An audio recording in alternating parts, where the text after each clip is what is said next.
Copilot in Excel can help you create formulas and add additional columns to your data set.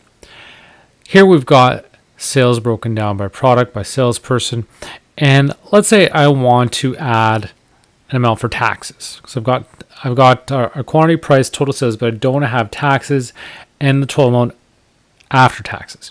So what I can do is open up Copilot, and what I'm going to do is ask it to create an additional column to calculate taxes payable.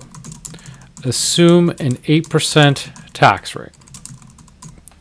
And by doing this, what Copilot's going to do is it's going to determine what formula to use. And then once it's done, it's going to give me that formula and allow me to insert it right into my table. So here we see that it's taking the total sales times by 0.08. So it's taken that 8% tax rate that I gave it as an input, and it's going to multiply it by that total sales column. So it knows that it's going to multiply by total sales. And so this is what it looks like. It gives me an excerpt of what that column is going to be. And so now I can click on this button to insert the column. And now it's added my taxes payable. So really an easy way to add that. So $250 times 8% gives us $20 taxes payables. Now let's add another column. Create another column called total billed, which includes taxes and total sales. So now I want to combine them together to get a total amount that's actually billed out to the customer. And so now it's going to do the same thing. Now it's automatically adjusted my range. Now before I was looking at A to H, columns A through H. Now it's looking through A through I. So it automatically just like an Excel file normally would, it's automatically going to adjust to your range.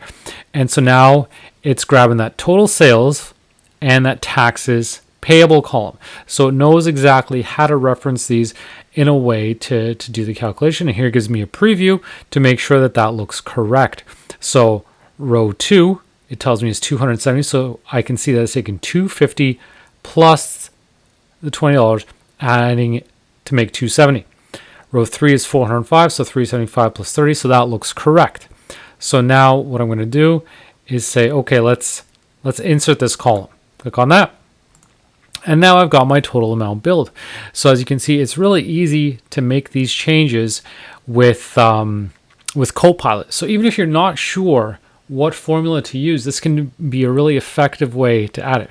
For example, let's say we want the month value for this. So we want to be able to filter out by month. Like right now, we've got our dates. We've got day, month, and year, all in one field. Let's say create a column to get the month name from column A. So I'm specifying that I want to get the actual month name. I don't want to just get the month number or anything like that. I want the month name from column A. So I'm making it specific to say this is what I want to pull out. So again, it's generating, going through my data, and now you can see it's updated to the range A1 to J1000. So it's automatically updating based on my data. And so now it's telling us it's looking at A1 to J1000. Here's one formula column to review and insert in column K called month name. It displays the full name of the month for each transaction date, making it easier to identify and analyze sales trends by month. So simple formula here. And if we want an explanation, we can click down this and say, extracts the month name from the date column for each row in the table by using the following steps. Use the text function to format the value in the date column as the full month name. So I'm going to insert the column and done. Really easy. So even if you didn't know how to do this yourself, or if you had problems with creating the right formula, with Copilot, you can ask it for help to do this. So for example, let's say we make a mistake here. And let's say we have total sales divided by 0. We get our div 0 error. So I can ask that, okay, why am I getting an error with this?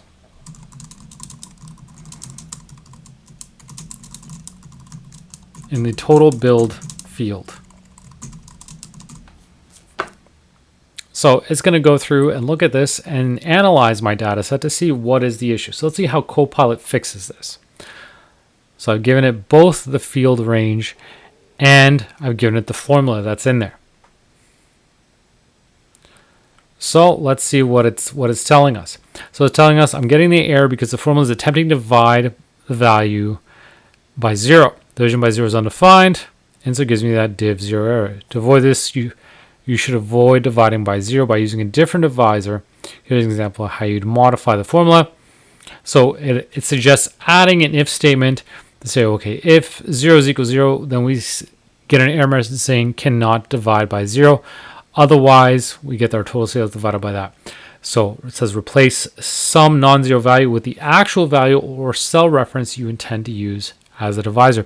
So by putting in our formula and telling us we're getting an error, it can analyze this and tell us why there's a problem with our formula.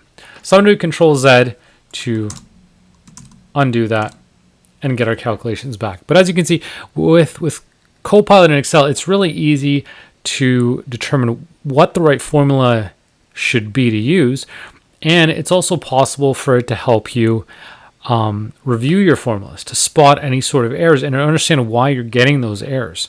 So it can definitely be a really useful assistant in that sense to help you identify what the root cause of your error is and how to fix it.